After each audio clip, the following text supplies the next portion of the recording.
Hello दोस्तों, कैसे हैं आप सभी। आशा करता हूं कि आप सभी स्वस्थ होंगे, मस्त होंगे। पढ़ाई लिखाई भी सुचारू रूप से चल रही होगी। कल किसी कारणवश मैं नेक्स्ट वीडियो नहीं डाल पाया था, उसके लिए मैं आप लोगों से तहे दिल से माफ़ी चाहता हूं। आज का जो टॉपिक है वो महाजनपद से मगध के उत्कर्ष तक का है और ये ऑब्जेक्टिव टाइप का क्वेश्चन है और यह जो है सो प्रीवियस ईयर का ही क्वेश्चन मैं आप लोगों से जो शेयर कर रहा था वही है। तो चलिए हम लोग सीधे सीधे मुद्दे पे आते हैं। पहला है, प्राचीन समय में अवध किस नाम से जाना जाता था। तो प्राचीन समय में अवध को कौशल के नाम से जाना जाता था। प्राचीन समय में अवध को किस नाम से जाना जाता था। तो प्राचीन समय में अवध को कौशल के नाम से जाना जाता था। नेक्स्ट है, बिंबिसार के समय में मगध की राजधानी कौन थी। बिंबिसार के समय में मगध की राजधानी जो थी वो राजगृह थी, ठीक है ना, जिसे अभी राजगीर के नाम से जाना जाता है। ठीक है, तो बिंबिसार के समय में मगध की राजधानी कहाँ थी, तो राजगृह थी। ठीक है, बिंबिसार जो था हर्यक वंश के संस्थापक बिंबिसार को माना जाता है। हर्यक वंश के संस्थापक बिंबिसार। हर्यक वंश के संस्थापक बिंबिसार के समय में मगध की राजधानी राजगृह थी। इसे ग्रीव्रज के नाम से भी जाना जाता है। जैन ग्रंथ विविध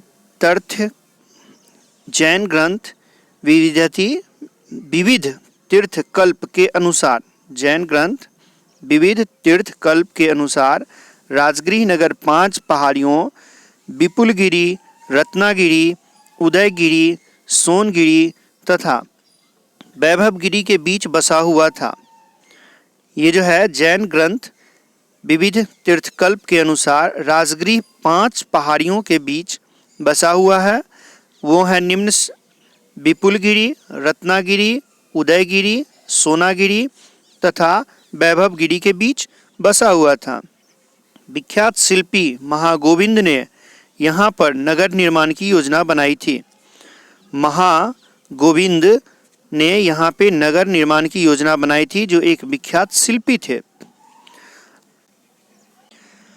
अगला सवाल है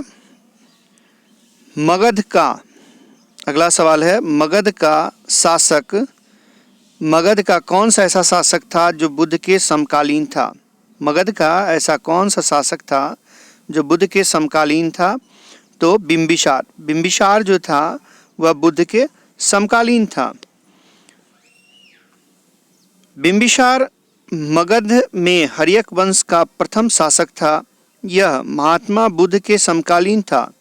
इसने भगवान बुद्ध के निवास के लिए वेलुवन या कहीं कहीं पे आपको वेनुवन भी मिलेगा नामक विहार का निर्माण भी करवाया था। वेनुवन का निर्माण किसने करवाया था, तो बिंबिसार ने करवाया था। हर्यक वंश का संस्थापक बिंबिसार को कहा जाता है। बिंबिसार जो है सो महात्मा बुद्ध के समकालीन था। अगला सवाल है, पंचमार्क सिक्का कहाँ चलता था। पंचमार्क सिक्का कहाँ चलता था, तो पंचमार्क सिक्का मौर्य काल में चलता था, अर्थात मौर्य काल से संबंधित है पंचमार्क सिक्का। पंचमार्क सिक्का किस काल से संबंधित है, तो मौर्य काल से संबंधित है।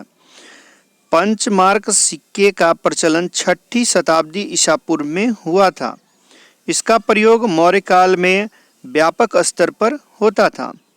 पंचमार्क सिक्के का प्रचलन 6ठी शताब्दी ईसा पूर्व में हुआ था।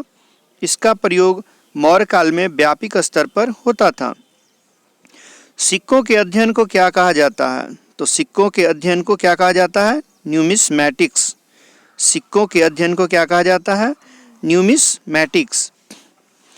अगला सवाल है, अच्छा इसकी व्याख्या हम लोग देख लेते हैं। सिक्कों के अध्ययन को न्यूमिस्मैटिक्स कहा जाता है। अभिलेखों के अध्ययन को एपिग्राफी, आर्कियोलॉजी पुरातत्व अध्ययन को कहते हैं, जबकि हिस्टोरियोग्राफी किसी विषय विशेष के इतिहास का सारांश है। सिक्कों का अध्ययन न्यूमिस्मैटिक्स, अभिलेखों का अध्ययन एपिग्राफी, पुरातत्व अध्ययन, आर्कियोलॉजी, जबकि हिस्ट्रियोग्राफी में विशेष रूप से किसी विषय विशेष के इतिहास का सारांश उसमें पढ़ा जाता है। अगला सवाल है, शिशुनाग ने अपनी राजधानी कहाँ बनाई थी? शिशुनाग ने अपनी राजधानी कहाँ बनाई थी? तो शिशुनाग ने अपनी राजधानी वैशाली बनाई थी। शिशुनाग ने अपनी राजधानी कहाँ बनाई थी? तो वैशाली बनाई थी। शिशुनाग ने अवंती एवं वत्सराज को जीतकर मगध साम्राज्य में मिलाया था। इसके बाद इसने वैशाली को अपनी राजधानी बनाया, परंतु कालाशोक ने पुनः पाटलिपुत्रा को अपनी राजधानी बनाया था। शिशुनाग के समय में राजधानी कहाँ थी मगध की? तो वैशाली थी।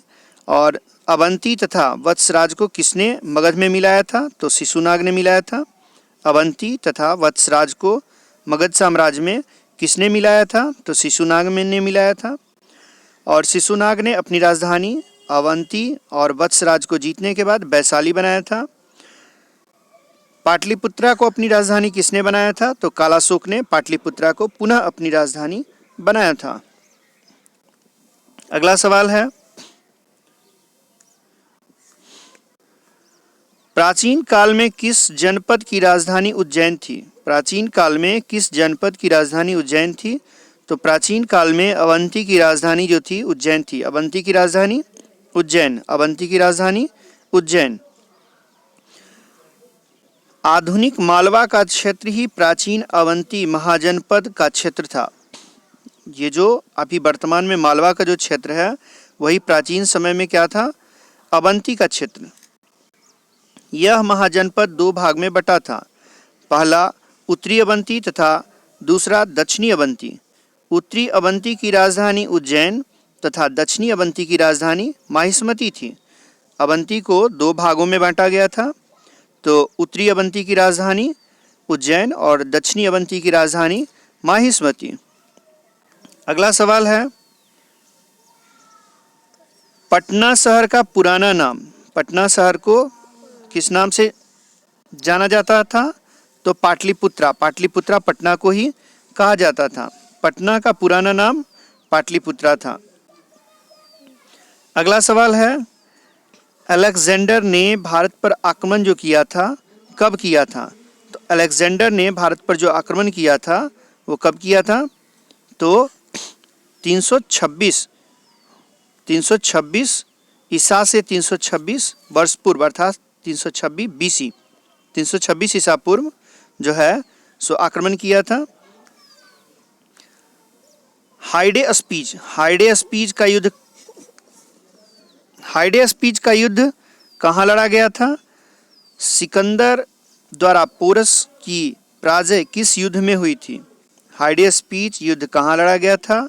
दूसरा सवाल है, सिकंदर द्वारा पोरस की पराजय किस युद्ध में हुई थी? तो सिकंदर अथवा अलेक्जेंडर ने 326 ईसा पूर्व में भारत पर आक्रमण कर हाइडे स्पीच या बितिस्ता का युद्ध या झेलम का युद्ध में पोरस को हराया था। देखिए, इन तीनों सवाल का जवाब इसी में है। सिकंदर अर्थात अलेक्जेंडर अर्थात सिकंदर को ही अलेक्जेंडर कहा गया है। भारत पर उसने कब आक्रमण किया? तो 326 ईसा पूर्व। और हाइडे स्पीच का युद्ध, बितिस्ता का युद्ध या झेलम का युद्ध, ठीक है, ये सिकंदर और पोरस के बीच लड़ा गया था जिसमें पोरस की हार हुई थी। अगला सवाल है, 326 ईसा पूर्व उत्तर पश्चिमी भारत में सिकंदर का आक्रमण इनमें से किसके काल में हुआ? 326 ईसा पूर्व उत्तर पश्चिमी भारत में सिकंदर का आक्रमण किसके काल में हुआ था? अर्थात उस समय जो है भारत के उत्तरी पश्चिमी भारत में किसका शासन था? तो नंद वंश का शासन था। ठीक है, नंद वंश के समय में सिकंदर ने भारत पर आक्रमण किया था। यूनान के प्रसिद्ध शासक सिकंदर ने जिस समय उत्तर पश्चिमी भारत पर आक्रमण किया था उस समय नंद वंश का काल था। इस समय धनानंद का शासन काल था। जिस समय सिकंदर ने भारत पर आक्रमण किया था उस समय नंद वंश का साम्राज्य था और शासक का नाम क्या था? धनानंद। सिकंदर की मृत्यु कहाँ हुई? तो सिकंदर की मृत्यु जो ही बेबीलोन में हुई। सिकंदर के बारे में मैं इसके विवरण को बताऊंगा। सिकंदर का जन्म, सिकंदर की मृत्यु, ठीक है। फिलहाल यहाँ पे मृत्यु ये अलग अलग महाद्वीपों में हुई है और इसे दफनाया भी अलग महाद्वीपों में गया था। तो सिकंदर की मृत्यु जो होती है वो बेबीलोन में होती है। सिकंदर की मृत्यु लगभग 323 ईसा पूर्व में बेबीलोन में हुई थी। सिकंदर मेसिडोन के क्षत्रप फिलिप द्वितीय का पुत्र था। 326 ईसा पूर्व में उसने भारत विजय के लिए अभियान चलाया था। 323 ईसा पूर्व में बेबीलोन में इसकी मृत्यु हुई थी। और सिकंदर जो था किसका पुत्र था? तो फिलिप द्वितीय का पुत्र था, जो मेसिडोन का क्षत्रप था। 326 ईसा पूर्व में उसने भारत विजय के लिए अभियान चलाया था और 323 में उसकी मृत्यु हो गई थी। अगला सवाल है, कौन सी नदी सिकंदर महान के भारत आक्रमण की सन्निकट पूर्वी सीमा थी? अर्थात सिकंदर महान के आक्रमण के समय जो है पूर्वी सीमा से जुड़ी ही नदी के बारे में पूछा जा रहा है। तो ब्यास नदी, ठीक है, ब्यास नदी। ब्यास नदी के तट पर सिकंदर की सेना ने आगे बढ़ने से इनकार कर दिया था, यहीं से वह लौट गया। अतः ब्यास नदी सिकंदर महान के भारत आक्रमण की सन्निकट पूर्वी सीमा थी। ब्यास नदी के तट पर सिकंदर की सेना ने आगे बढ़ने से इनकार कर दिया था, यहीं से वह वापस लौट गया। अतः ब्यास नदी सिकंदर महान के आक्रमण की सन्निकट पूर्वी सीमा थी। अगला सवाल है, किस यूनानी इतिहासकार को इतिहास का जनक कहा जाता है? किस यूनानी इतिहासकार को इतिहास का जनक कहा जाता है? तो हेरोडोटस। इतिहास का जनक या इतिहास का पिता हेरोडोटस को कहा जाता है, जो कि एक यूनानी इतिहासकार थे। कह रहा है कि यूनानी इतिहासकार हेरोडोटस को इतिहास का जनक कहा जाता है। 5वीं शताब्दी ईसा पूर्व में उसने हिस्टोरिका नामक पुस्तक की रचना की थी।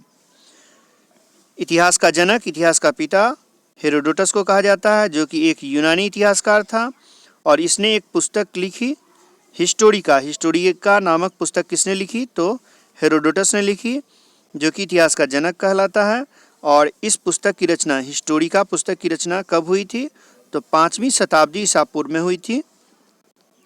आज का वीडियो यहीं समाप्त होता है। फिर हम लोग मिलते हैं अगले क्लास में एक नए वीडियो के साथ। तब तक के लिए अगर आपको मेरे द्वारा बनाए गए वीडियो पसंद हो, अच्छा लगे, तो प्लीज़ इसे लाइक एंड सब्सक्राइब करना ना भूलें। याद रहे, मोकामा क्लासेस को आप ज़रूर से ज़रूर लाइक करें, शेयर करें अपने मित्रों से। फिर हम लोग मिलते हैं एक नए वीडियो के साथ। तब तक के लिए जय हिंद।